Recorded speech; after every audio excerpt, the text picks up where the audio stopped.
আসসালামু আলাইকুম, স্বাগত জানাচ্ছি আরটিভি সকালের সংবাদে। আপনাদের সঙ্গে আছি আমি ফারজানা তাই। বর্ষা মৌসুম শুরুর আগেই এবার রাজধানী সহ সারা দেশে ডেঙ্গুর প্রকোপ বাড়তে শুরু করেছে। স্বাস্থ্য অধিদপ্তরের তথ্য বলছে, এবছর এখন পর্যন্ত ডেঙ্গু আক্রান্ত হয়েছেন প্রায় ২৫০০ মানুষ, মৃত্যু হয়েছে ১৮ জনের। রাজধানীতে মশার উপদ্রব বাড়লেও চোখে পড়ার মতো তৎপরতা নেই সিটি কর্পোরেশনের, এমন অভিযোগ নগরবাসীর। আর বিশেষজ্ঞরা বলছেন, এডিসের প্রজননস্থল ধ্বংস করতে না পারলে শুধু ওষুধ ছিটিয়ে লাভ হবে না। সাদিয়া কানিজের রিপোর্ট, ছবি তুলেছেন নিহান নন্দী। ১.৫ মাসের শিশু সায়ান ডেঙ্গু জ্বরে আক্রান্ত হয়ে ১ সপ্তাহেরও বেশি সময় ধরে রাজধানীর শিশু হাসপাতালে ভর্তি। শুরুতে স্বাভাবিক জ্বর মনে হলেও পরীক্ষার পর শনাক্ত হয় রক্তে মিশেছে ডেঙ্গুর ভাইরাস। চিকিৎসা নিয়ে অনেকটাই সুস্থ হলেও চারদিকে ডেঙ্গুর ভয়াবহতা দেখে শঙ্কা কাটছে না পরিবারের। ডেঙ্গু ছিল আগে, সেটা ভালো হয়ে গেছে, ওখানে সেটার একটু ভাইরাস আছে। তারপরে অনেক চিকিৎসা চলতেছে, আল্লাহ বাবু ভালোই। চলতি বছর এখন পর্যন্ত ডেঙ্গু আক্রান্ত হয়েছেন প্রায় ২,৪০০ জন, মৃত্যু হয়েছে ১৮ জনের। প্রতিদিনই হাসপাতালে ভর্তি হচ্ছে গড়ে ৪০ থেকে ৫০ রোগী। সাম্প্রতিক বৃষ্টিতে বাসাবাড়ির ফুলের টব, প্লাস্টিকের প্যাকেট, ডাবের খোসাসহ ফেলে দেয়া নানা সামগ্রীতে এডিসের লার্ভা জন্মানোয় ঝুঁকি আরও বেড়েছে। রাস্তার কাজের জন্য বেড়েছে ঝোপঝাড়, বন্ধ হয়েছে পানির স্বাভাবিক গতি, আবর্জনার স্তূপ জমে তৈরি হয়েছে মশার আবাসস্থল। হাতিঝিলে যে কাজ হচ্ছে, এই যে নোংরা জায়গা, এই জায়গার কারণে এই মশাটা বেশি আমাদের মনে হইতেছে। সন্ধ্যা টাইমের দিকে আসবেন, আপনার মশা উড়ে নিয়ে যাবে। ব্যাপার হচ্ছে কি, আপনার এই যে কাজটা বন্ধ হয়ে গেছে না, কাজটা বন্ধ হয়ে যাওয়ানে আপনার এই জঙ্গল কিংবা ঘাসপালা এগুলা বারণে আপনার মশাটা বেড়ে গেছে।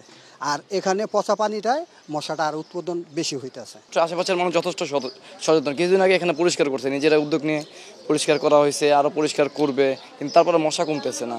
জমে থাকা পানিতে মশার এমন উপস্থিতি ভয়াবহতা জানান দিচ্ছে। রাজধানীর অনেক এলাকার মানুষের রাতের ঘুমও কেড়ে নিয়েছে মশা। তুষ যেরকম সিটা না, তুষের মতন আর কি মশা মারতে হাতেতে শরীরেতে পুরা সন্ধ্যার পরেই সারা রাত্রে ঘুমান যায় না। মশাই টানাইলো, এরপরও মশার ভিতরে ঢুকে কয়েল চালায়, কোনো কাজ হয় না। আপনি আর 1 ঘন্টা পরে আইলে মনে করেন এত মশা, আপনার আলগা লাগবে এত মশা। কিন্তু মেডিয়া দেয়, ওষুধ দেয়, কিন্তু কাজ হয় না। কিন্তু ঘরের ভিতরেও এখনো ঢুকে আছে, রাতে তো ঘুমাইতে পারি না 4 তলার উপরে। মশার প্রকোপ থেকে সবচেয়ে ভালো, এতে কোনো কমতি নেই। মশা সার্বক্ষণিক ভালো সার্ভিস দিয়ে যাচ্ছে। মশার সার্ভিসে তো অন্য সার্ভিস কম হলেও কি মশার সার্ভিসটা ভালো আছে। ঝুঁকি তো 100%, 110% ঝুঁকি, নট 100%। বাসায় মনে করেন, বাসার অবস্থা কি বলবো, আমার কাছে প্রুফ আছে। এই দেখেন, আমার ফোনে দেখাচ্ছি আমি, এই ফোনে দেখেন প্রচুর পরিমাণে মশা। এত মশা যে মশারি টানাইলে তার ভিতরেও ঘুমানো যাচ্ছে না। যেদিন ওষুধ দেয় ওই দিন মনে করেন আরো বেশি আকারে মশা আমদানি হয়ে যায়। এই যে হ্যাঁ, মশা মনে হয় রেগে যায়, সম্ভবত এরকমই হবে। আর এখানে বিশেষ করে দেখেন, যে আমি দেখাচ্ছি এদিকে যে কাজগুলো করতেছে, কাজের ক্ষেত্রে আমাদের মশাটা বেশি। যদি এখানে সপ্তাহে 2 দিনও ওষুধ দেয়, তাহলে হয়তো বা মশাটা কমবে। এ অবস্থায় নগরীর 10টি জনে মশক নিধনে নিয়মিত অভিযানের পাশাপাশি 10টি বিশেষ অভিযানের পরিকল্পনার কথা জানিয়েছে দক্ষিণ সিটি কর্পোরেশন।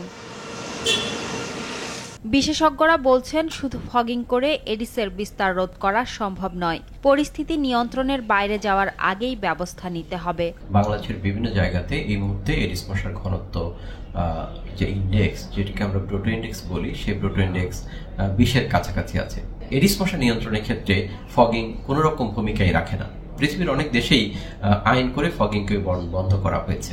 এডিস মশা নিয়ন্ত্রণ বা অন্য কোনো মশা নিয়ন্ত্রণ, সেটি প্রজননস্থল, বিশেষ করে আমরা যে লার্ভাটা দেখছি, এই লার্ভার স্থলে যদি আমরা নিয়ন্ত্রণ করতে পারি, তাহলে সেটি অনেক বেশি আমাদের জন্য ভালো হবে এবং সুবিধা বয়ে আনবে।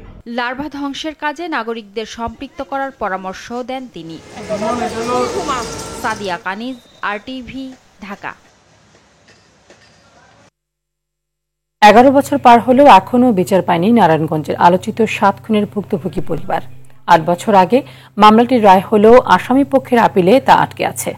ন্যায় বিচার পেতে কত সময় অপেক্ষা করতে হবে, প্রশ্ন নিহতদের স্বজনদের। নারায়ণগঞ্জ থেকে আনোয়ার হাসানের পাঠানো তথ্যচিত্রে বিস্তারিত জানাচ্ছেন আব্দুল হামিদ।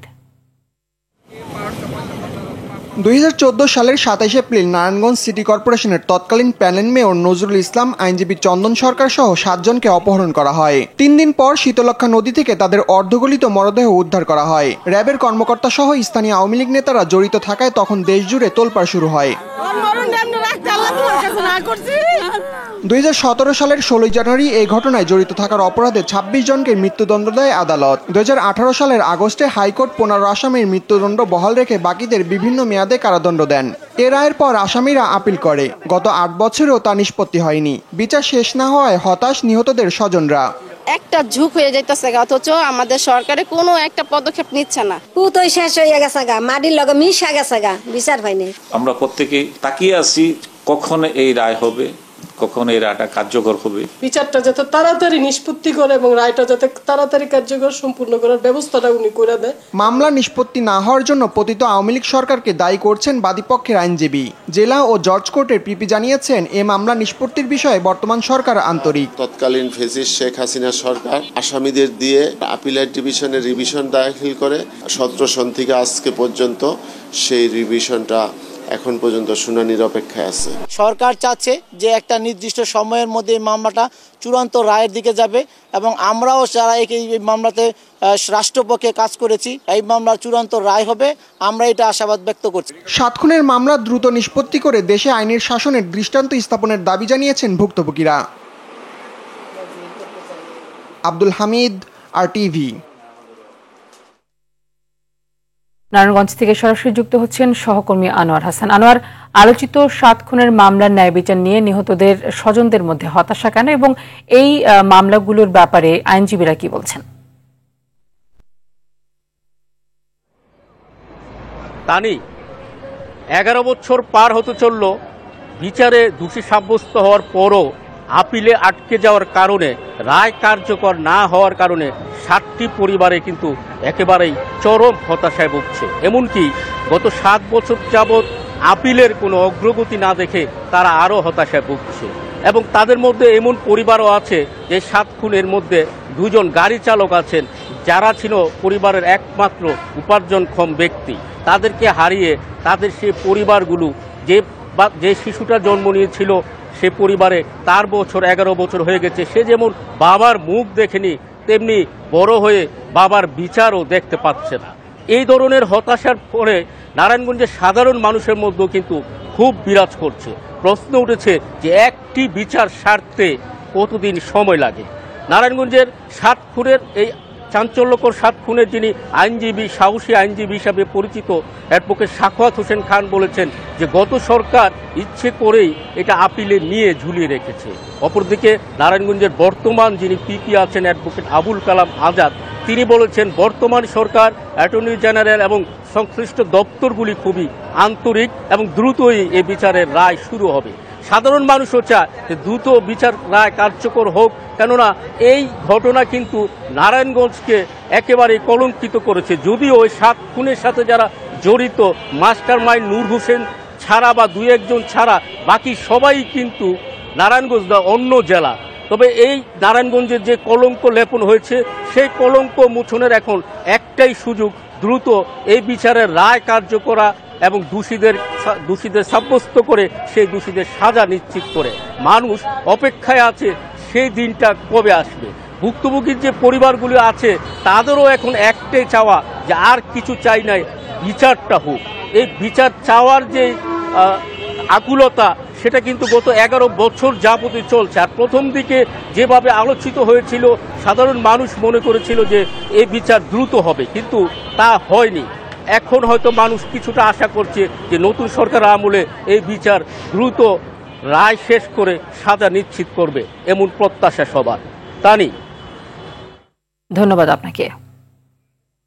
টাঙ্গাইলের ঘাটাইলে 3 কোটি টাকার সড়কের কাজ অর্ধেক শেষ করে পালিয়ে গেছে ঠিকাদার। পেরিয়ে গেছে নির্ধারিত সময়সীমার 2.25 বছর। তবে কাজ শেষ না হলেও বিল নিয়েছে ঠিকাদারি প্রতিষ্ঠান। এ বিষয়ে কথা বলতে রাজি হননি এলজিইডির নির্বাহী প্রকৌশলী। কামাল হোসেনের পাঠানো প্রতিবেদনে বিস্তারিত জানাচ্ছেন লামিয়া তানজিন মাহমুদ। 2021-22 অর্থ বছরে টাঙ্গাইলের কালিহাতী উপজেলার পালিমা থেকে ঘাটাইল উপজেলার 5টি গাড়ি পর্যন্ত 5 কিলোমিটার সড়কের নির্মাণ কাজ পায় দুটো ঠিকাদারি প্রতিষ্ঠান। সময়সীমা ধরা হয় 2021 সালের আগস্টের 22 তারিখ থেকে 2022 সালের নভেম্বরের 28 তারিখ পর্যন্ত। 10 বছর ধরে এই সড়কে এইভাবে পড়ে রয়েছে। এই সড়কে কোনো উন্নয়ন করতেছে না, কোনো কাজ করতেছে না। এই সড়ক অতি তাড়াতাড়ি করতে হইব। এই সড়কের কোনো বাপ মাই নাই, কোনো লোকজনই আসে না, শুধু খালি ধুলাবালির জন্য দোকানপাট যত যা আছে বাড়ি ঘরে ধুলাবালি একবারে বেড়া জায়গা। স্কুলের ছাত্রছাত্রী যাতায়াতের এমন কষ্ট, এই রাস্তাটা উকি নেওয়া যায় না, উকি নেওয়া যেতে গেলে উকি আরো অসুস্থ হয়ে যায়। 15 দিন পর পর একটা করে টায়ার পাল্টার লাগে, একটা করে টিউব পাল্টার লাগে, যার দাম 1000 টাকা। আর আমরা গরিব দুঃখী মানুষ, দিন আনি দিন খাই, এই 1000 টাকা করে প্রত্যেক 15 দিন পর পর খরচ করা কি আমাদের দ্বারা সম্ভব? আয়সা হেরা এই দেখা যায়, ও দেখা যায়, ও মাপদা যায়, ও মাপদা যায়, কোনো কাজই হয় না। নির্ধারিত সময়ে কাজ শেষ না হওয়ায় সময় বাড়লেও সড়কের কাজ শেষ হয় মাত্র অর্ধে। সরকার পতনের পর কাজ বন্ধ রেখে পালিয়ে যায় ঠিকাদারি প্রতিষ্ঠান। তবে পালানোর আগে 80% কাজ দেখিয়ে বিল উঠিয়ে নেয় 2,28 লাখ টাকার। আমরা কার কাছে কমু? ওর মতো কেউই নাই। কন্ট্রাক্টর সব মনে হয় পলাইছে না, কি হয়েছে? আমরা কমুটা কার কাছে? এই কন্ট্রাক্টরও নাই।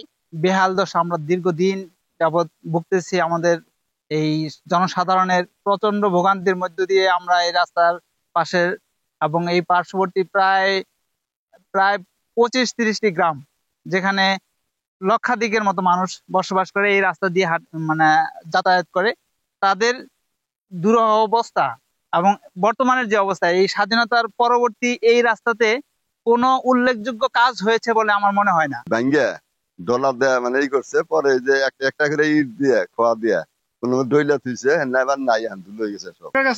রাস্তা ঠিক করে দেখ, রাস্তা অনেকদিন করে ফালাই দিয়েছে, রাস্তা খোয়া বেরিয়ে গেছে গা, ফালাই থেকে গেছে গা কন্ট্রাক্টর। এদিকে অর্ধ সমাপ্ত সড়কের কারণে ভোগান্তিতে দুটো উপজেলার 30টি গ্রামের কয়েক লাখ মানুষ। আমাদের রাস্তায় খোয়াটা বেশি, খোয়ার জন্য রাস্তাঘাটে দীর্ঘদিন ধরে রাস্তায় যাওয়াতে আসা সমস্যা। আমাদের এই সমস্যার জন্য আমরা রাস্তাঘাটের জন্য উন্নত চাই। সমস্যা এই রাস্তা খোয়া, এই ধুলাবালি, আবার তো ভ্যান গাড়ি অটো চলে বেশি সমস্যা, বেশি অ্যাক্সিডেন্টের সমস্যা বেশি, ঝাঁকি বেশি। রাস্তা তো সংস্কার করার প্রয়োজন, দীর্ঘদিন পড়ে আছে রাস্তাটা, যাতে ভালো হয়, জনগণের যাতে সুবিধা হয়, সেরকম একটা ব্যবস্থা যাতে হয়, আপনার সেই দিকে একটু দেখেন। এখানে জনদুর্ভোগ হচ্ছে, এখানে মানুষের শ্বাসকষ্ট হচ্ছে ধুলার কারণে। বিশেষ করে দেখা যায় যারা রোগী আছে এবং প্রেগনেন্ট আছে, তাদের জন্য অত্যন্ত ঝুঁকিপূর্ণ এই রাস্তা। আমরা ঘর বাড়িতে থাকতে পারতেছি না, ধুলাই বালি যে আলমারির ভিতর পর্যন্ত ধুলাই বালি প্রবেশ করে দিতেছে। আমরা রাত্রে ঘুমাইতে পারি না, ধুলাই বালি নাকের ভিতরে শ্বাস প্রশ্বাসের জন্য আমাদের অনেক ক্ষতিকর হইতেছে। কিছুক্ষণ কইরা পরে আবার সে পালাই যায়। এখন বর্তমানে যে কাজটা পাইছে হারুন সাহেব, এর অফিস থেকে বলে ডাক্তার নিয়ে দিছে, কিন্তু কিছু অর্ধেক কাজ কইরা আর অর্ধেক কাজ ফালাই রাখছে। যোগাযোগের চেষ্টা করেও ঠিকাদারি প্রতিষ্ঠানে কাউকে পাওয়া যায়নি। এ বিষয়ে কথা বলতে রাজি হননি এলসিইডির নির্বাহী প্রকৌশলী। তবে শীঘ্রই নির্মাণ কাজ শুরু হবে বলে জানিয়েছেন উপজেলা নির্বাহী কর্মকর্তা। আপনি ইতিমধ্যে যে রাস্তাটির কথা উল্লেখ করেছেন, আমরা সেই সংশ্লিষ্ট বিষয়ে ইতিমধ্যে সংশ্লিষ্ট ঠিকাদারের সাথে যোগাযোগ করেছি। উনি বলেছেন যে অতি শীঘ্রই এই রাস্তার কাজ শুরু করবেন এবং এই নির্মাণ কাজ চলমান অবস্থায় যদি কোথাও কখনো কোনো অনিয়ম বা ঠিকাদারের যে গুণগত কাজের মান যদি নিশ্চিত না হয়, তা আমরা তৎক্ষণাৎ সেই কাজ বন্ধ করে দেব এবং পরবর্তী বিধিবিধান ব্যবস্থা করবো। সংশ্লিষ্ট ঠিকাদারকে এই বিষয়ে নির্দেশনা দেওয়া। অর্ধ সমাপ্ত সড়কটির কাজ দ্রুত শেষ হয়ে ভোগান্তি কমাবে, এমনটাই প্রত্যাশা এলাকাবাসীর। লামিয়া তানজিল মাহমুদ, RTV।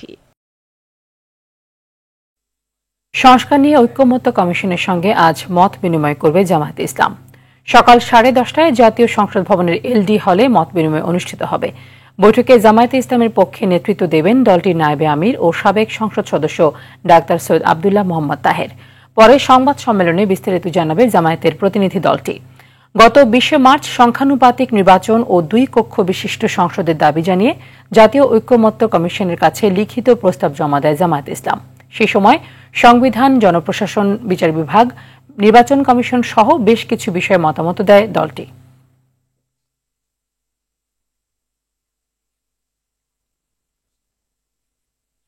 পোপ ফ্রান্সিসের মরদেহের প্রতি শ্রদ্ধা জানিয়েছেন অন্তর্বর্তী সরকারের প্রধান উপদেষ্টা অধ্যাপক মোহাম্মদ ইউনুস।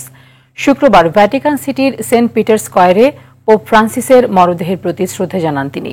এর আগে স্থানীয় সময় দুপুর 2:15 ইতালির রোমে পৌঁছান প্রধান উপদেষ্টা।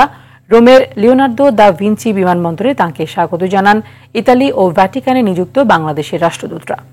শনিবার স্থানীয় সময় সকাল 9:30 দিকে প্রধান উপদেষ্টা আবার সেন্ট পিটার স্কয়ারে পোপ ফ্রান্সিসের অন্ত্যেষ্টিক্রিয়ায় যোগ দেবেন। অধ্যাপক ইউনুস আগামী রোববার রোমের লিওনার্দো দা ভিঞ্চি বিমানবন্দর থেকে সকাল 8টায় ঢাকার উদ্দেশ্যে রওনা হবেন এবং সোমবার সকালে দেশে পৌঁছবেন বলে আশা করা হচ্ছে। ভারত নিয়ন্ত্রিত জম্মু কাশ্মীরের পেহেলগামে সন্ত্রাসী হামলার পর চরম উত্তেজনা বিরাজ করছে পাকিস্তান ও ভারতের মধ্যে। হামলায় জড়িত থাকার অভিযোগে সন্দেহভাজন 5 জঙ্গির বাড়ি গুঁড়িয়ে দিয়েছে ভারতীয় সেনাবাহিনী। পাশাপাশি ভারতের রাজ্যগুলোতে থাকা পাকিস্তানি নাগরিকদের শনাক্ত করে দ্রুত পাকিস্তানে ফেরত পাঠাতে রাজ্য পুলিশকে কঠোর নির্দেশনা দিয়েছেন কেন্দ্রীয় স্বরাষ্ট্রমন্ত্রী অমিত শাহ। বিস্তারিত অর্ণব প্রসাদের প্রতিবেদনে। জম্মু কাশ্মীরের পেহেলগামে সন্ত্রাসী হামলার পর শক্ত অবস্থানে ভারতের সেনাবাহিনী। শুক্রবার রাতভর চলা সামরিক অভিযানে জম্মু কাশ্মীরের সোপিয়ান, কুলগ্রাম ও পুলওয়ামা জেলায় অভিযান চালিয়ে হামলার সঙ্গে জড়িত 5 সন্দেহভাজন সন্ত্রাসীর বাড়ি গুঁড়িয়ে দিয়েছে ভারতের সেনাবাহিনী। ভারতীয় সেনাবাহিনীর দাবি, যাদের বাড়ি গুঁড়িয়ে দেওয়া হয়েছে তারা প্রত্যেকেই মঙ্গলবারের হামলার সঙ্গে জড়িত।